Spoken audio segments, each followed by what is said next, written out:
So Dave, what got you started in, come up with the new lights and everything? What was the genesis for this?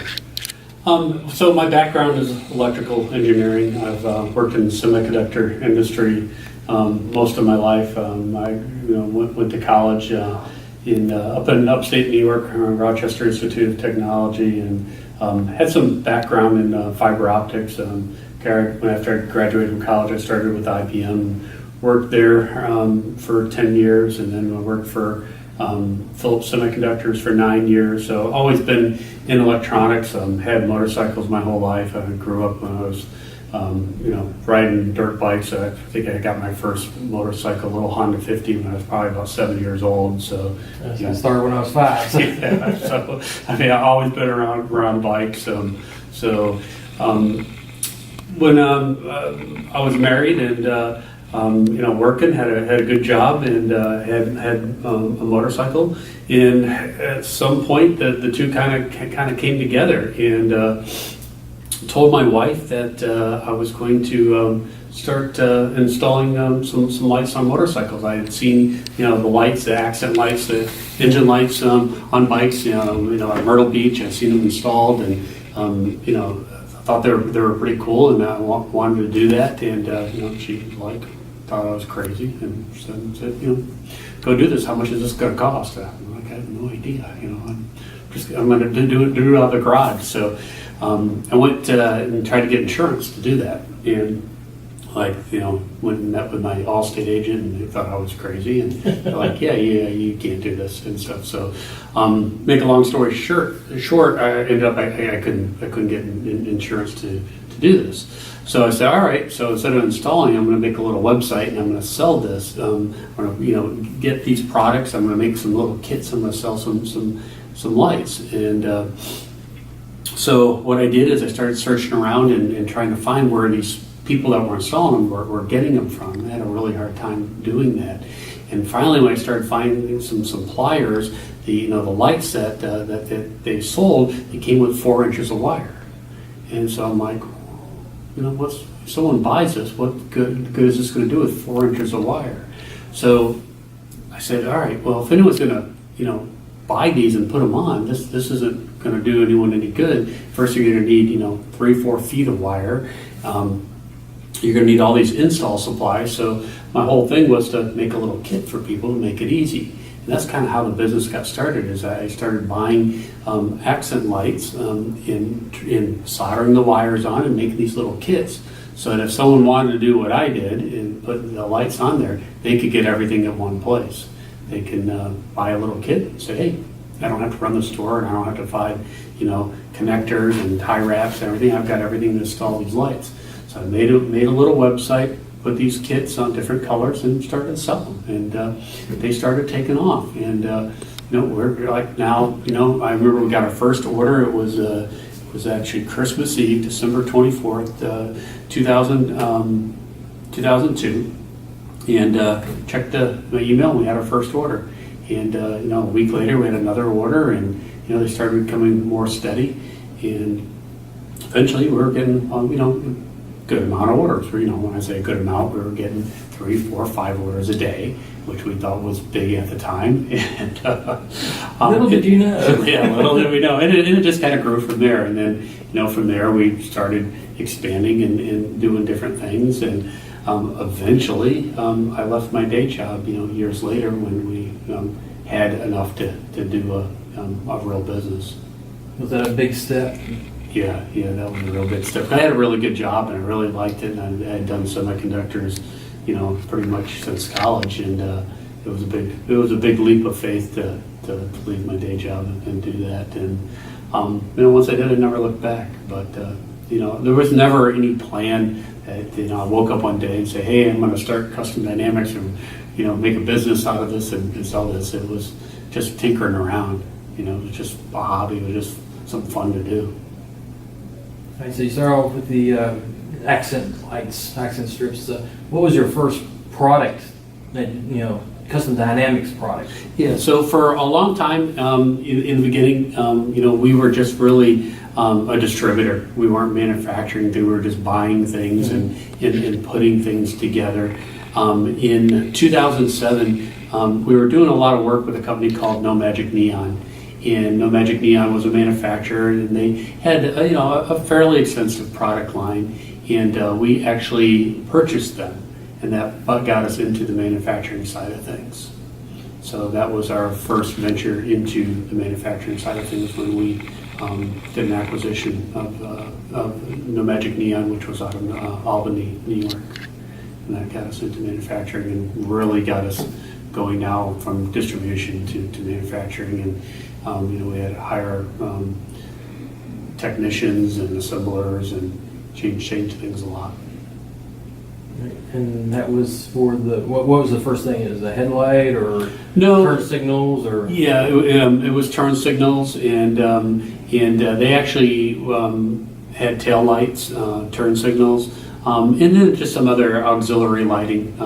You put on the bike, light bars, and things like that. Back then we really didn't have LED headlights. That's weren't back in 2007. They were just starting to talk about LED headlights. It was more HID headlights back then. But yeah, we weren't into the LED headlights at that point in time. So that got us into the manufacturing side, and then we slowly transitioned from being a distributor and buying a lot of things from other people into being a full manufacturer over the next few years. All right, so can you illuminate us on what's the next big thing? I had to do one of the stupid jokes. Sure. Well, so your light bars are looking really good, but now that's a product that's coming out. What are you looking at for the next step, or would that be? So we'll continue with our light pipe technology. That is the newest thing. We're the first to bring that to the motorcycles right now. No one else has a light pipe technology on the motorcycles. It's all automotive, and in the motorcycle industry, it's only us. We do expect competition for that, but we've done very well. We've patented every product that we brought out, so it's going to be harder for us to have competition. It'll take a few years from the. It's going to take some people being some creative work to get around our patents. So we have multiple patents on all of our products. So, our goal was obviously with all the development we put in there to try to lock up that market. So that we'll try to keep people out of that space for as long as we can. But we're always looking at new technology. Lasers are something that are very promising. We're starting to see laser technology in high-end concept cars. We go to SEMA every year. We also have very close relationships with LED suppliers. We were very close with Osram, and they're starting to use LED technology in headlights, and we think that will eventually come down into the motorcycle market. We're still years away from that, but that'll be the next big thing from LEDs. I don't expect LEDs to go away anytime soon, but if we're having this conversation 10 years from now, LEDs will probably be pretty old technology, and most things will be probably laser. There are some challenges with lasers and some regulatory things to get passed because they are so bright, and there are some safety concerns with them, but they're working through those. How many bike rallies do you guys go to a year? We do about 7 outdoor shows. We also do some indoor shows. Drag Specialties is our largest customer, so we do a lot to support them. They have their own set of indoor shows, so we support all those. So there's several indoor shows we do with Drag Specialties, and then we do the outdoor events, Daytona, Myrtle Beach, Panama City, Ocean City with our own rig. We do those for several reasons.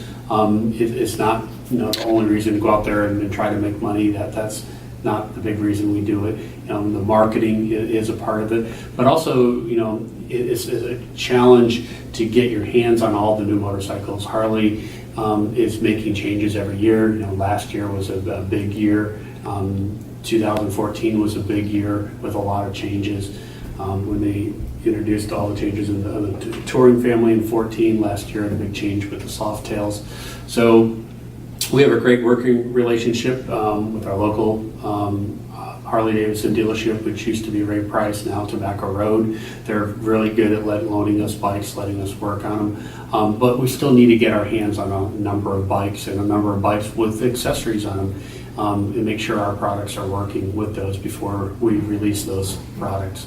So doing the rallies is a great way that we can see what's out there, start to work on those bikes, start to get our products introduced to the market, and make sure that there's no problems before we do a mass release of our products to the general public.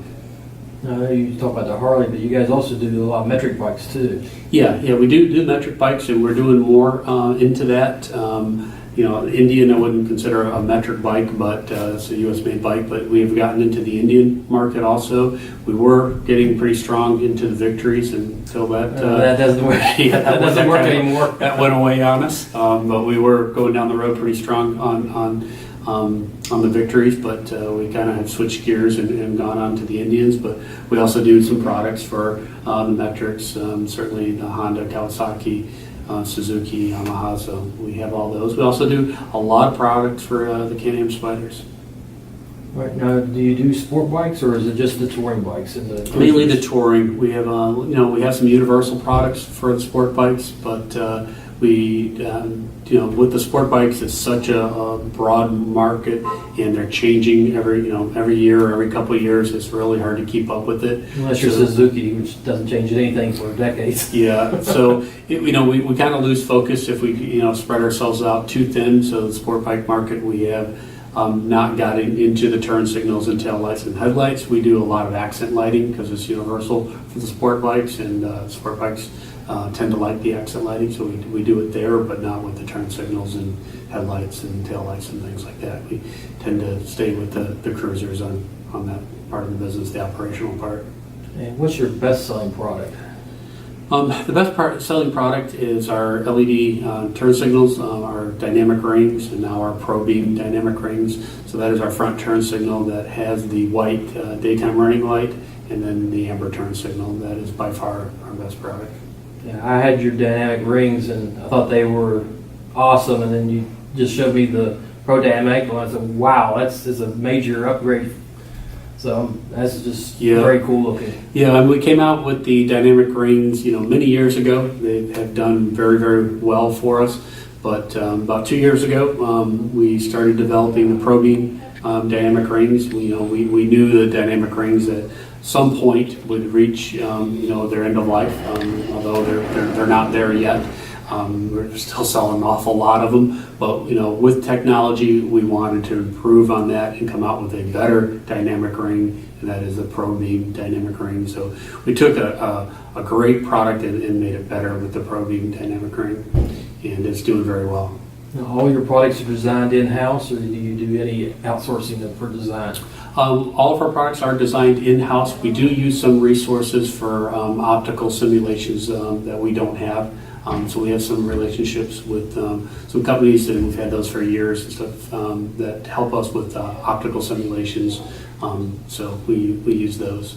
So we have some good guys that we use on the outside that are real big in the automotive world that help us with some of the optical work that are pretty challenging. My background's electrical. Like I said, I've done some optical work in college, but when it comes to the real complex part of the optical things, we allow that to the experts. It's probably a pretty specialized field. It's very specialized, yeah, and that's why we outsource some of that to optical designers.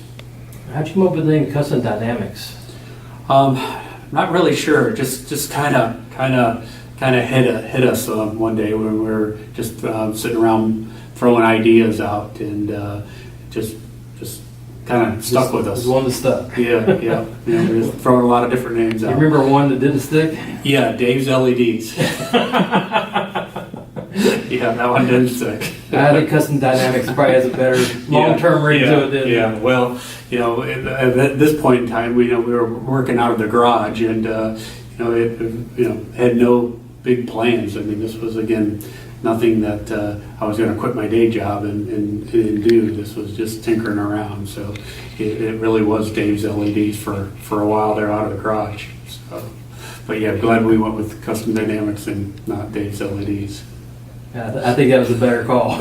yeah, definitely. But where we ended up 15 years later, and it would have been a lot better with Custom Dynamics. Now, you said you started off in New York. How'd you end up in North Carolina? And this is your second location in North Carolina, right? Yes. Well, actually third if you count the house that we started out of. I grew up in upstate New York, went to college up there, and my first job was with IBM. Worked at IBM in Endicott, New York for 9 years, and then my last year with IBM before I joined Philips, they transferred me from Endicott down to RTP, and that's how I moved from New York to North Carolina, was a transfer with IBM, and then I worked in RTP for a year and then had an offer with Philips Semiconductors, and made the transition from IBM to Philips Semiconductors. And you ended up here. And then I ended up here. And I noticed that you've expanded at least once since you've been in this building. Saw where you added on to the warehouse in the back. Yeah, so I started out of the garage. Did that for first couple of years until I left Philips, and it really became a business. And then we started renting office suites in Wake Forest. And we started off with one office suite, and we went to two, then we went to three, then we went to four. And once we had 4 office suites, and then we had no more room to grow because they had no more office suites, is when we started looking for land, and we found this land up here in Youngsville, and then purchased the land here, and then built on it, and moved here, and built our building, and then every day is customer service. We try to do that in everything we do, and I'm real big on that, and that goes to everything we do. So every day we do not leave here until every email is answered, every phone call is taken care of. We want to have the best customer service in the industry. If a customer has a problem with a product, we want to take care of it. We try to have the absolute best products that we can. We're not perfect. There is problems that are going to happen to the product. We want to have the lowest defect rate we can absolutely possibly have, but problems do happen. But when they do, we want to make sure we take care of the customer. They have a great experience with our product. If they have a warranty, if anything happens, they still have a great experience. So, customer service, I think, is the biggest thing that we can do.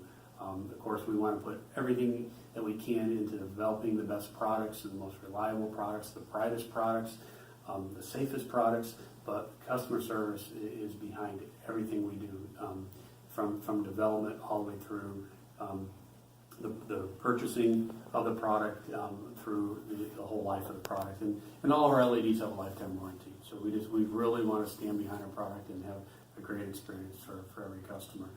I get very frustrated with companies, not just in the motorcycle industry, but in anything where you put an inquiry in, you want to buy something, you send an email, you leave a voicemail, and you hear nothing back. And I think you see so much these days with poor customer service. I don't know if the companies just have more business than they know what to do with, but if I'm buying, whether it's a pair of eyeglasses, a new phone, a phone case, whatever, I go on a website or I send a email, and I hear nothing back from companies. I don't know how they stay in business, but around here we have the exact opposite philosophy. We want to make sure everyone's taken care of and have a good experience, and we ingrain that in all of our people. If they're going to work for Custom Dynamics, they're going to really make sure that every customer has a good experience, and that's something that we really, really strive for. So that's my hot button. That's the big thing that all of the people, whether you're technical support, whether you're shipping, whether you're customer service, you will take care of the customer and make sure that they have an exceptional experience when they deal with us. All right, Dave, I really appreciate your time, and I'm very impressed with your setup and your organization, and people really nice to work with, and I wish you nothing but the best. Well, thank you. Appreciate you guys coming by, and safe Friday. Well,